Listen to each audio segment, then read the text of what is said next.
All right, all right, all right. We are live. We are on. This is You Can't Make This Shit Up. Your hosts, Kellen and David. This is a Jay and Washington Network production. Our producer is John D. Maria. We thank you, John, for producing. We thank all of our associates for putting everything together for us. We are your political innovators here in Central Florida. Kellen, what do we have today? Well, we have been talking about affirmative action nonstop on the show. It seems like every other week we have to talk about how colleges admit their students and or fund them. Yes, It yes. began with the Supreme Court case with the extremely long name. Seriously, it was like 20 words long. It was ridiculous. Right. That made headlines because what it said was that you could no longer use race as a scaling criteria for admissions. You can consider it if they mention it in the essay, but outside of that, they can't even they have to be completely blind now, Yes.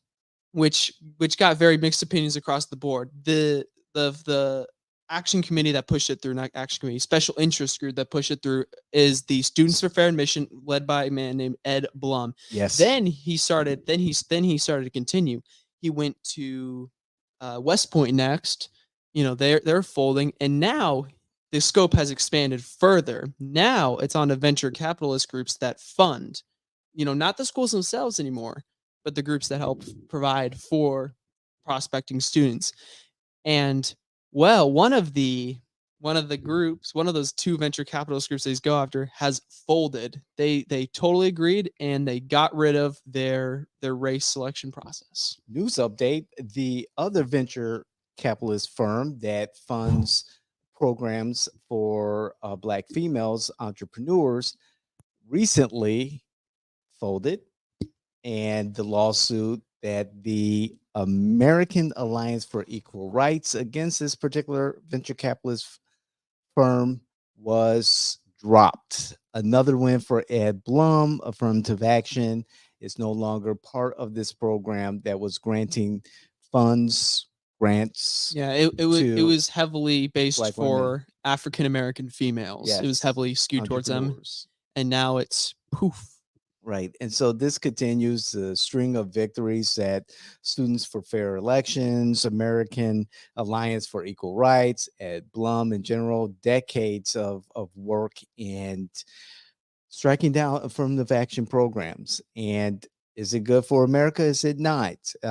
Is it time for America to move forward from affirmative action during the time that, our friend Supreme Court Justice Thomas. Clarence Thomas attended Harvard. He was a benefactor of affirmative action. You want Uh, beneficiary. Thank you. Beneficiary of affirmative action. And for some conservatives, some African American conservatives, they say it's detrimental to the community in general. There's so much. There's so much. Yeah, about this. and to talk about affirmative action now is also to talk about America for over a long period of time. Mhm. This affirmative action practice started to come by in this kind of like in the late 60s, early 70s, like following the Civil Rights Act of 1964. Basically, what they noted was that though you can on paper provide perfectly equal opportunity, the fact is, with generational wealth and generations of better education, that the white Americans still were so far ahead that it seemed minorities didn't have a way to catch up. So that's why in affirmative action started to open up in universities. Mhm. That is why we started ignoring senatorial requests for judgeships, federal judgeships, so that we could put a variety of people in courts. That one was for better and for worse. Mhm. And so and a whole culture revolved around equity, Right. diversity, equity, inclusion. It's the Democrats' three favorite words, right, David? Yes. Especially David's, I hear. But that concept of equity is that in order to have equal opportunity, people have to be treated differently because you have to account for history. But it has become less and less popular in this past decade. as the saying goes, I believe in equal opportunity does not necessarily mean equal outcomes. And I believe in the merit of one's character, their work, their experience in college admissions, and trying to earn a grant for a from a venture capitalist. I think you take the whole um, person or company into consideration. However, we know that this world is not perfect. We know that there are biases, as we talked about, before. There has to be some type of uh, common ground here. Now, for those organizations, schools, businesses, whatever, who don't want to take a broader approach to um, accepting a particular applicant or someone seeking a grant or admission to a particular school, and their admissions, their student body becomes one race over another, predominantly that way. I think that that particular organization or school, whatever, suffers. It suffers in the military. And the military is a great experiment. Is a great experiment with our population, and it's shown that people can coexist from different cultures, races, ethnic groups, so forth and so on. Yeah, so long as you have common ground. And Right. a very fundamental concept of equity that people need to, that I think has just been lost in so many people, is that if equity is effective, it will eventually be taken off. It will eventually be repealed. Permanent equity, it will never work because eventually, if it's working effectively, you narrow the gap more and more and more and more. And when you have it like right here, Right. like more when it should be, but the equity is still there, all of a sudden this can start happening. And while I don't think we've gotten to this point. Some people believe we've gotten to this point. I'm not convinced. Um, but it does show that you do have to consider all of these equity based things, your affirmative action programs. You need to have direction to them. That was what the SCOTUS ruling Hmm. stated, was that Okay. there was no direction, that there was no broad goal. It was race pandering for the sake of it. They're like, if there was some kind of issue that they were specifically addressing, then maybe it would be fine. Their issue is that there was no direction. And that's the issue that I think a lot of Americans are running into these days. It doesn't have the same direction it used to be of integrating society. Now it's just there because it's there. At least that's how a lot of people see it. Right.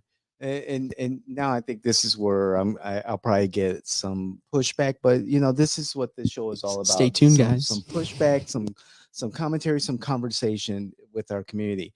I and some of the news reports that I see that come through my feed, through my algorithm, we're seeing the the push to for inclusion of women into the workplace, into the education system as students, and as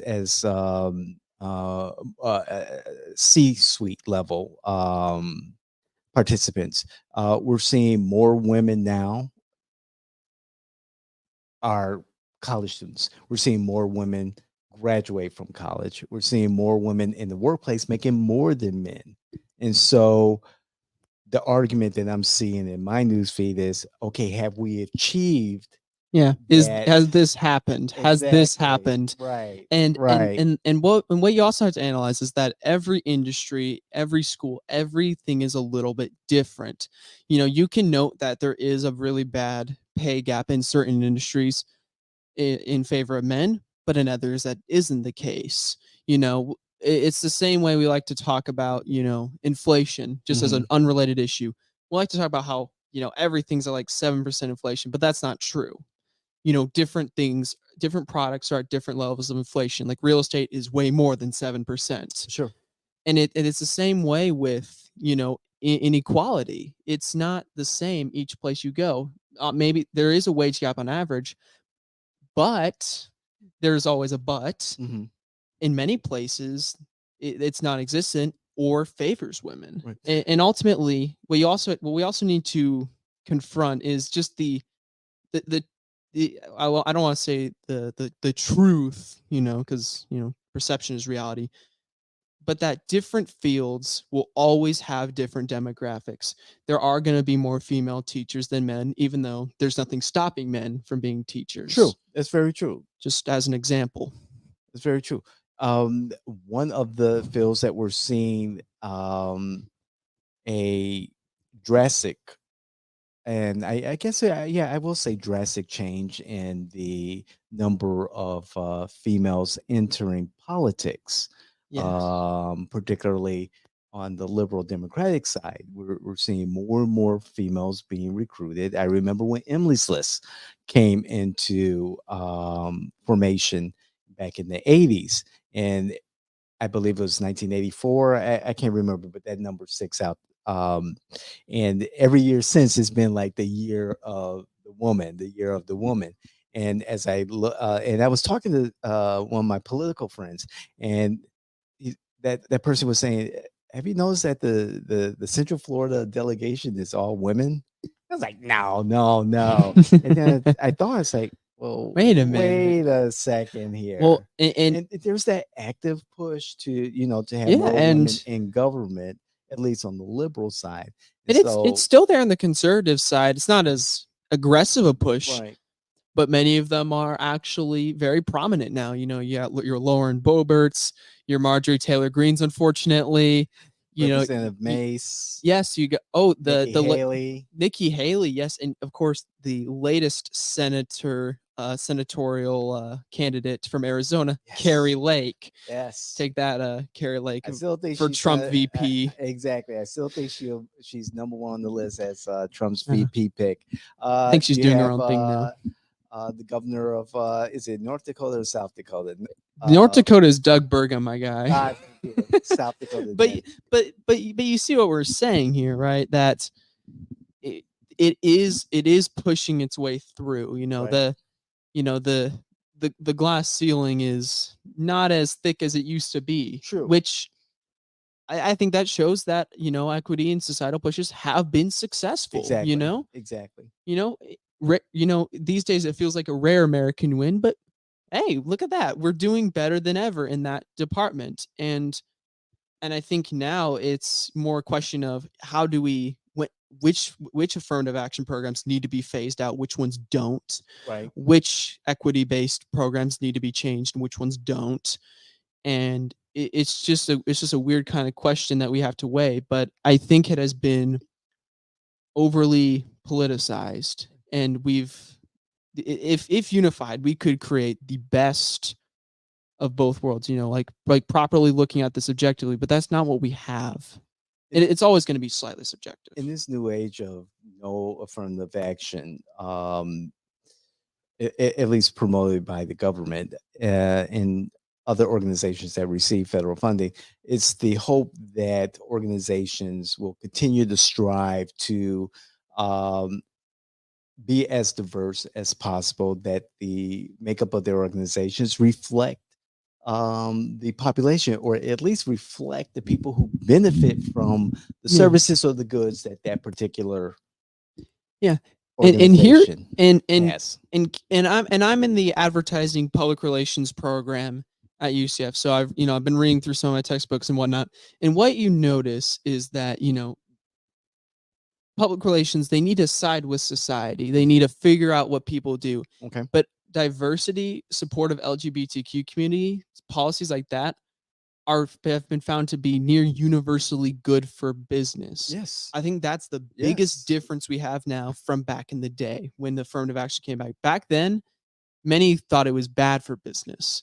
These days, if you're not seeking for diversity, you might be shooting your business in the foot if you're a larger business. Right. So that, I think, definitely opens the door for the market to work more properly than it did before without as much discrimination. But there will always be issues. Black Americans are still the most likely to be impoverished by a massive margin, Mm-hmm. and Incarcerated. well, yeah, incarcerated by a lot. The crime rate is really bad, which makes sense Mhm. when the poverty rate is so bad. A rich man will never steal bread to feed his family because he can just buy the bread. Exactly. Um, yeah, America still has a long way to go. Again, I pray that companies and organizations continue to strive to make their organizations at least mirror the demographics of America, or the people who are yeah, purchasing their goods and services. yeah. We have a long way to go, and are we headed in the right direction? It depends on the people who are engaged in the body So, politic and in the general conversation. And I know that the Democrats have a problem within their own within their own yeah, national organization of reaching their own diversity numbers that they strive for. So it's a problem. It's a problem, that we see across the board. And the more that I believe people participate in the civil discourse, participate in voting, and being involved in certain issues, perhaps through those means we'll have a better representation of all groups. yeah. I mean, that's all we can hope Mhm. for. I think that many politicians need to catch up and acknowledge, how public opinion has been turning over the past few years. you know Especially on the Democrats, you see they want to push more diversity, more diversity, more diversity at all costs. Where at this point race seems to be an actual qualification sometimes. And Kellen, I'm sorry to jump in, No worries. and because I want to get this thought out before I forget again. And I truly believe that it's not about race, it's not about No. gender, sexual identity, so forth and so on, but it's about the color of your money. It's about the greenbacks. It's about your dollars, honestly. And I believe that when you peel back all these cultural issues, issues of DEI, so forth and so on, that we're pitting ourselves against one another on a class level, instead of Absolutely. based on race and things Yeah. like that. And it's about our buying power in the Black community. We spend billions and billions and billions outside of our community, and if we're going to change within our community and invest in our community, we need to be spending those dollars in our Yeah, people will always advocate for what they perceive as their best interest. When we back when the Supreme Court case first came out, when we were filming at the Oxford Sports Pub, yes, the good old days. good old days. It was on every TV monitor. Students from different colleges who were leading like an affirmative action program were just outraged at this. And a lot of people are like, "Well, why don't they have a nation?" Well, I think we know why, but no wonder. Of course they're going to go out there and say they're trying to argue in their best interest. I think it's the same for a lot of the why the most of the people who see, not all the people, but most of the people who seem to be against affirmative action tend to be Asians and white people because again, they're arguing in their best interest. Monetary interest and social interests can only be separated so much, and people will Right. always just do what they think will Sure. be best for their business. Sure. You have a final? Yeah, I guess that's kind of the final word. Martin Luther King, I have a dream. Contents of character, not color, skin. Um, when you're looking at equity and talk about whether to pull it out, can't you have to acknowledge that equity can't last forever, and you have to just Yeah. decide whether or not we're ready for it. Equal opportunity to job prospects, admission to a college. We're not guaranteed equal outcomes. And I wish America was ready, for a world Always. without affirmative action. I don't think she is. Not wholly, no. We will find out soon about those who embrace diversity of ideas and of people. And we'll find out if people are committed to the diversity of our future. And you know, Well, there may not be perfectly equal opportunity in America, but you have equal opportunity to hitting that like button. yes, you do. So hit it, subscribe, comment, tell us what you think. Call us bigots, Please. especially him. Especially if you're from Idaho. Just Oh kidding. boy, don't go after me now. Thank y'all for watching. We're out of here. Thank you.